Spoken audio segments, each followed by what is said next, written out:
किसान का समस्या हमेशा यही रहा है कि कुछ चीजों में, कुछ उपज में जो मार्केट का जो भाव है वो एमएसपी से भी कम है। भारत में दाल दाल में जो पल्सेस है, वहां हमारा एक डेफिसिट है। हमारे यहाँ ग्राहक भी समझने लगे हैं कि भले थोड़ा ज्यादा पैसा देना पड़े, हम क्यों ना अच्छी चीज खाएं। इस बार के बजट में जिस तरह से इजाफा हुआ है एग्रीकल्चर सेक्टर में, अब यहाँ से देश की ग्रोथ आप कहाँ तक देखते हैं सर? जहां तक कृषि का जो विभाग है, सरकार को ये करना ही था, क्योंकि फ्यूचर में हम फूड सिक्योरिटी से न्यूट्रिशनल सिक्योरिटी तक जा रहे हैं। और आज हमारे पास अन्न, गेहूं सब काफी अच्छे मात्रा में हमारे पास भंडार में है, वेयर हाउसिंग में है। और हम कोरोना के कालखंड से कितने लोगों को रेशन पानी देते आ रहे हैं, ये बहुत अच्छी है। तो बेसिक जो हंगर वो नहीं है। अब आगे की हम बात करते हैं न्यूट्रिशनल सिक्योरिटी। और न्यूट्रिशनल सिक्योरिटी में इस बार के बजट में उन्होंने एक चीज कंटिन्यू करके रखा है, और वो है कि दाल जितना भी उत्पादन हो, उसको सरकार ले लेगी।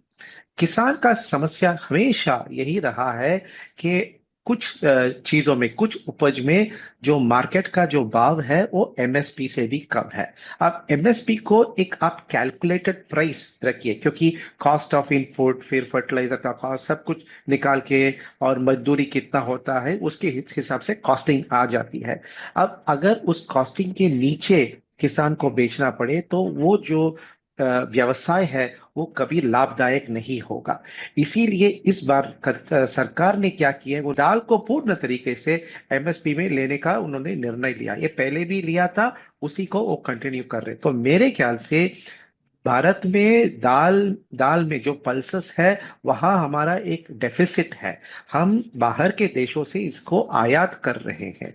तो इसके कारण हमारे देश के किसानों के लिए दाल उगाना मुनासिब होगा, लाभदायक होगा, एमएसपी पे बिकेगा। कुछ और चीजें हैं जो बजट में अनाउंस नहीं किया है, कि nano urea, bio pesticides, bio fertilizer में बहुत काम हो रहा है, जो हमारे देश के खेती को रासायनिक खेती से जैविक खेती में धीरे धीरे धीरे उसको परिवर्तन कर देगा। हम सबको पता है कि रासायनिक खेती में हमेशा एक मन में शंका रहता है, क्या है ये अपने सेहत के लिए अच्छी है कि नहीं। हमारे यहाँ ग्राहक भी समझने लगे हैं कि भले थोड़ा ज्यादा पैसा देना पड़े, हम क्यों ना अच्छी चीज खाएं।